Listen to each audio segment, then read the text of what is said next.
네, 안녕하세요. 오늘은 디벨론에서 새롭게 출시한 6톤 장비들에 대해서 설명을 드리도록 하겠습니다. 65MT 그리고 65W 이렇게 두 기종에서 변경이 이루어졌고요. 기존의 7 모델에서 이번에 새롭게 7K로 출시를 했습니다. 그러면 앞으로 세세하게 말씀드릴 수 있도록 하겠습니다.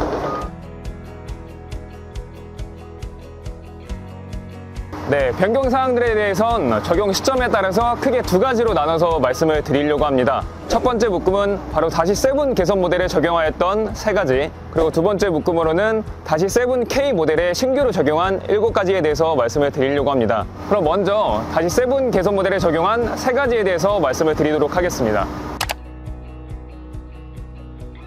첫 번째 사항으로 인양력 증대권에 대해서 말씀을 드리겠습니다. 저희 기존 고객분들 같은 경우 인양력이 좀 더 증대되었으면 좋겠다 라는 말씀들이 많이 계셨습니다. 따라서 저희가 붐실린더의 직경을 기존의 110mm에서 120mm로 증대를 함으로써 인양력을 대략 20%가량 증대하였습니다. 따라서 현재 이용하시는 고객분들 같은 경우 좀 더 큰 힘으로 효율적인 작업이 가능하다 라는 점을 참고해 주시면 감사할 것 같습니다. 그리고 이러한 변경 사항은 여기 보시는 65W와 그리고 바로 옆에 65MT 모두 적용된 사항이라고 봐주시면 됩니다.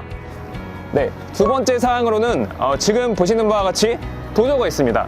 기존의 고객분들께서 도저가 좀 시간이 지남에 따라서 자연적으로 침하가 된다라는 말씀들이 계셨습니다. 따라서 이러한 문제를 해결하고자 도저 실린더 내부의 CL 타입을 엔드레스 타입이라고 해서 내부 기체의 누설을 차단하는 타입으로 변경을 하였습니다. 따라서 현재 구매하시는 고객분들의 경우 도저 실린더가 침하되는 현상이 없이 자연스럽게 이용이 가능하다는 점을 말씀드립니다. 그럼 3가지 변경 사항 중 마지막 사항인 주행 모터에 대한 변경 사항에 대해서 설명을 드리면서 마무리하도록 하겠습니다. 저희가 이 65MT 같은 경우엔 등판하시는 분들이 굉장히 많기 때문에 주행 등판 능력이 좋아졌으면 좋겠다 라고 말씀하시는 분들이 많이 계셨습니다. 따라서 저희가 주행 모터의 용적을 기존 대비해서 4%가량 증대를 하였습니다. 그래서 지금 현재 65MT를 이용하시는 분들 같은 경우엔 좀 더 큰 힘으로 주행 등판이 가능하다 라고 봐주시면 될 것 같습니다. 네, 이러한 변경 사항은 65MT에만 적용된 사항으로 65W에는 별도로 적용된 사항이 없다는 점을 알아주시면 감사할 것 같습니다.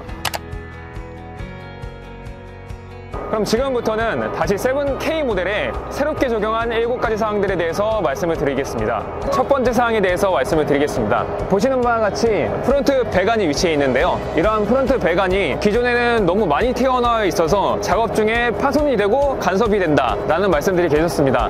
따라서 이러한 프론트 배관을 60mm가량 안쪽으로 이동했습니다. 이러한 변화를 통해서 좀 더 안전하고 파손이 없는 작업이 가능하다 라고 봐주시면 될 것 같습니다. 이러한 변경사항은 이 보시는 65MT는 기존에 적용이 되어 있던 상황이고 65W 모델에 새롭게 적용이 되었다라고 봐주시면 될 것 같습니다. 두 번째 사항으로는 전방 우측 미러가 추가된 건에 대해서 말씀을 드리겠습니다. 보시는 바와 같이 기존에 없던 우측 미러가 추가가 되었는데요. 기존 대비해서 좀 더 확보된 시야성으로 작업이 가능하다라고 봐주시면 될 것 같습니다. 그리고 이러한 변경사항은 보시는 65W 그리고 바로 옆에 위치한 65MT 모두 적용된 사항이다라고 봐주시면 될 것 같습니다. 세 번째 변경사항으로는 도저의 잭업 성능이 증대된 건에 대해서 말씀을 드리겠습니다. 경사지 작업을 하실 때 도저의 잭업 성능은 아주 중요한 요소인데요. 이러한 고객 니즈에 맞춰서 도저 잭업 성능을 기존 대비해서 증대하였다라고 봐주시면 될 것 같습니다. 이 앞에 있는 65W 같은 경우엔 기존의 도저 실린더의 직경을 110mm에서 130mm로 증대를 하였습니다. 그리고 바로 옆에 위치한 65MT 같은 경우엔 기존의 110mm의 도저 실린더 직경에서 120mm로 증대하였다라고 봐주시면 될 것 같습니다. 기존에는 브레이크를 잡으신 상태에서는 풀로 잭업이 불가하였지만 이제는 브레이크를 잡은 상태에서도 풀로 잭업이 가능하다 이렇게 봐주시면 될 것 같습니다.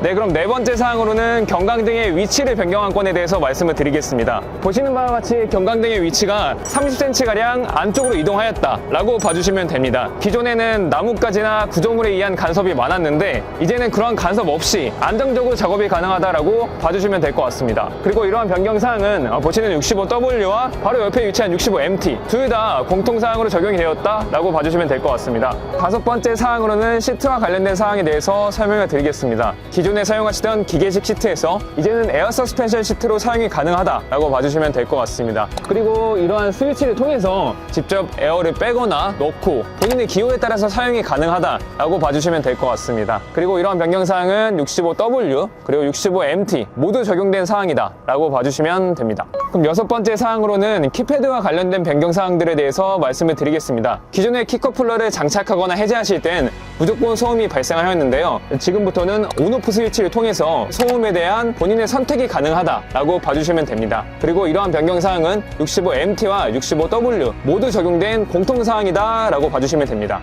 그럼 마지막 7번째 사항으로 원격 시동 기능에 대해서 말씀을 드리겠습니다. 원격 시동 기능은 시동뿐만 아니라 외부 조명 온오프, 공조 기능, 잠금 해제 기능까지 탑재하고 있습니다. 이러한 기능들을 통해서 더욱더 빠르게 작업을 준비하고 편안한 환경에서 작업이 가능합니다. 해당 사항은 65W와 65MT 모두 적용된 공통사항으로 봐주시면 됩니다. 그럼 지금까지 디벨론에서 새롭게 출시한 DX65MT-7K 그리고 DX65W-7K에 대해서 설명드렸습니다. 감사합니다.